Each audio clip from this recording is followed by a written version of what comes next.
Good morning, everybody, and welcome to some Civil War poetry. My name is Vincent Hanna, and this is my mic, and this is my office. And I'm coming to you live from Minneapolis, Minnesota, here to maybe talk a little history, definitely read a little poetry, and maybe come away a little wiser. It is also Friday. That feels nice. So I hope you had a good week. We got a couple of good ones for you today. We got Walt Whitman, which I feel like we've been reading a lot of Whitman lately, which is true. And in this book, that's the way it's shaken out. I'm just going straight down the line, and it seems like there's going to be a lot more Whitman in this last week or so. So hey, I'm okay with that. If you're okay with that, everyone okay with that? Seems like it. Our second poem is by another favorite author named Anonymous, which means author unknown. So we'll see what that individual has given us today. Before I do begin, a couple of just notes for you to be aware of. The links to each poem are in the description below. You can follow along if you would like. And I am reading from a book called Poetry of the Civil War. It's just a little anthology that is divided into two parts. One, all the poems are by Union poets, and two, the other one, all the poets are by Confederate. All the poems are by Confederate poets. So I'll read one from each side each morning, and do a little comparing and contrasting. Time for the bio round, and this is Walt Whitman for you. Lived from 1819 to 1892, was born in West Hills, New York. After leaving school, he undertook a number of occupations, including printer, carpenter, teacher, and newspaper editor. Whitman's most important work, Leaves of Grass, was first published in 1855 as a slim volume containing 12 long poems. Whitman spent much of the rest of his life revising the work, adding and occasionally removing verse. The last edition, published the year before his death, contained nearly 400 poems. In 1862, his brother, George Washington Whitman, was wounded in Fredericksburg, Virginia. Whitman volunteered as an army nurse and ministered to soldiers in Washington. He recorded his wartime experiences in Drum Taps, 1865, and Memoranda During the War, published in 1867.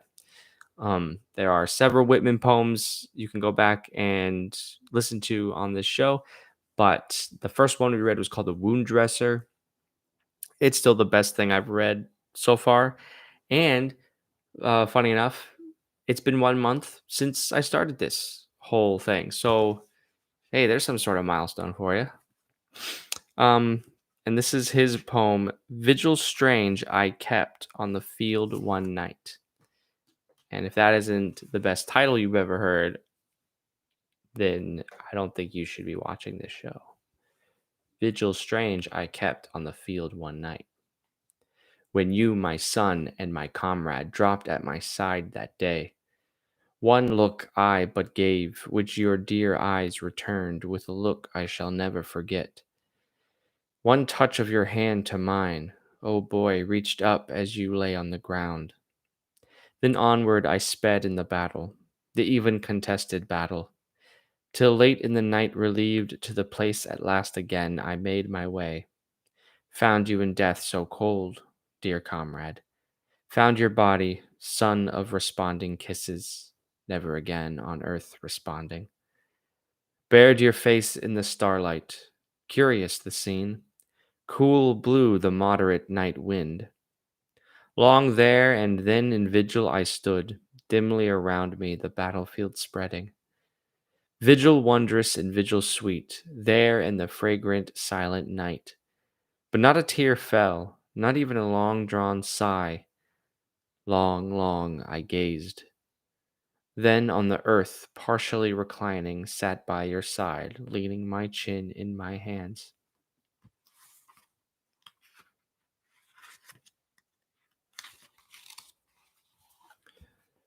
Passing sweet hours, immortal and mystic hours with you, dearest comrade. Not a tear, not a word. Vigil of silence, love and death, Vigil for you, my son and my soldier. As onward silently stars aloft, eastward new ones upward stole. Vigil final for you, brave boy. I could not save you, swift was your death. I faithfully loved you and cared for you living. I think we shall surely meet again. Till at latest lingering of the night, indeed, just as the dawn appeared, my comrade I wrapped in his blanket, enveloped well his form, folded the blanket well, tucking it carefully overhead and carefully under feet. And there and then I bathed by the rising sun, my son in his grave, in his rude dug grave I deposited, ending my vigil strange with that vigil of night and battlefield dim. Vigil for boy of responding kisses, never again on earth responding. Vigil for comrade swiftly slain, vigil I never forget. How, as day brightened, I rose from the chill ground and folded my soldier well in his blanket and buried him where he fell. Man, that I think why I love Whitman so far is just because he's got such a it doesn't seem like poetry to me. He's just writing a scene and he's so good at just describing the imagery, and I'm like, am I reading a poem or am I just reading a passage in a novel? I think that's resplendent. Um, yeah, so I mean, he's just sitting there. He's just sitting there silently all night over this soldier. What was their relationship? Um, did he know him? Did he not know him? These are great questions. Because there's no bio for author unknown, I'll just take this time just to say that there was a moment reading that where it reminded me when the morning I visited the Shiloh National Battlefield in Tennessee, and it was early, probably 8 o'clock. Yeah, I'd say in that area, maybe a little earlier, maybe a little later, but it was 8 a.m. in the morning. And man, I was like the only one there. And it's a huge, sprawling battlefield. Trees and like cornfields and orchards. And there was a low hanging mist through, over it all. The dew was still on the ground. The sun had barely just risen. It was cold too, it was February. Um, I was just walking around, like taking it in and just thinking, there are spirits here. Like seriously, I can feel the hollowed ground on which I'm standing. Um, so I don't know. I just thought about that reading Whitman's poem here because he seems to be the only one around on the sprawling battlefield. Um, so yeah, I almost hate to spoil that. I should have read Whitman last, but alas, we are going to our Confederate poem of the day. It's called Cleburne. Claiborne. And again, follow along if you like. Here we go. Another ray of light hath fled, another Southern brave hath fallen in his country's cause and found a laureled grave. Hath fallen, but his deathless name shall live when stars shall set. For noble Cleburne, thou art one this world will ne'er forget. 'Tis true, thy warm heart beats no more, that on thy noble head Azrael placed his icy hand, and thou art with the dead.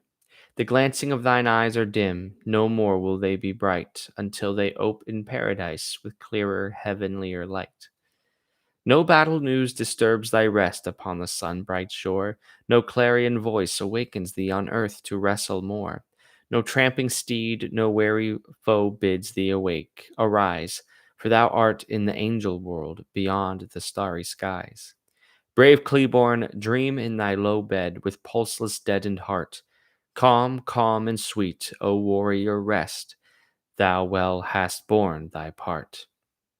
And now a glory wreath for thee the angels singing twine, a glory wreath not of the earth, but made by hands divine.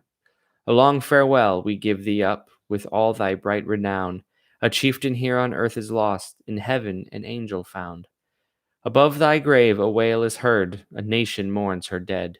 A nobler for the South ne'er died, a brave never bled. A last farewell, how can we speak the bitter word farewell? The anguish of our bleeding hearts vain words may never tell. Sleep on, to God we give our chieftain in his might, and weeping feel he lives on high, where comes no sorrow's night. What? uh that was beautiful. I mean, not just in its sentiment, but in its writing. It's not Whitman. It's like a poor man's Whitman, but even that I think is pretty good. The language, until they open paradise with clearer heavenlier light. The imagery, author unknown. Were you Whitman? Could that be? The world may never know. This show will never know. But that was great. I love that. And I think that absolutely complemented the Whitman poem before. So I could tell that this book's already kind of done that, like pairing together. That was like white wine and a nice salmon. Whitman was the salmon, and that was like the $10 bottle of wine. That's pretty good, Like, yeah, I can't tell, but it wasn't the salmon. So there you go. That's my literary analysis of those two poems. Have a great weekend, everybody. We'll see you back here on Monday for our final full week of some Civil War poetry. And yeah, do all the fun things. See you next week.